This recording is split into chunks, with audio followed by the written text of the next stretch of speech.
Младинското здружение United Youth од Кочани ја организираше првата работилница од проектот Како да се стекне стабилност за време на промени, а што преку програмата Erasmus Plus на младите од локалната заедница им овозможува да ги представат своите способности и интереси пред меѓународни тимови.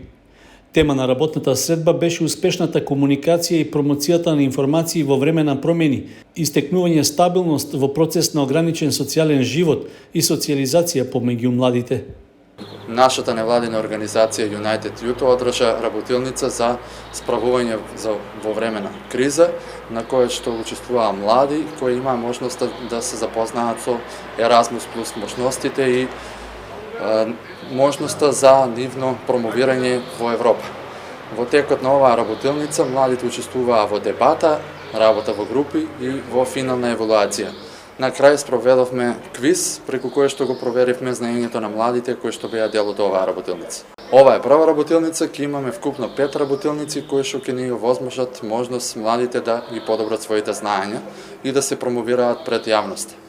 На работилницата беа користени 4 различни методи кои имаат иста цел – да ги информираат и обучат младите за зајакнување на сопственото знаење и за истражување нови сфери за кои тие се заинтересирани.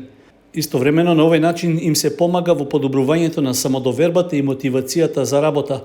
Тоа значи дека освен процесите на рефлексија и така наречено користење бележник, се доближуваат и методот на Јохари и моделот на Вивер, односно како да се подобри перцепцијата на поединецот врз другите, како и одржувањето на динамиката додека двајца или повеќе луѓе комуницираат меѓусебно.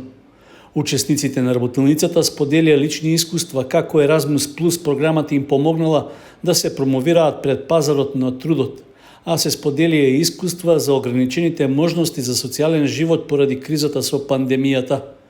Работилницата Како да се стекне стабилност за време на промени се одржа во спортската сала во Кочани со почитување на мерките за здравствена заштита и безбедност, а до крајот на проектот планирани се уште 4 вакви средби.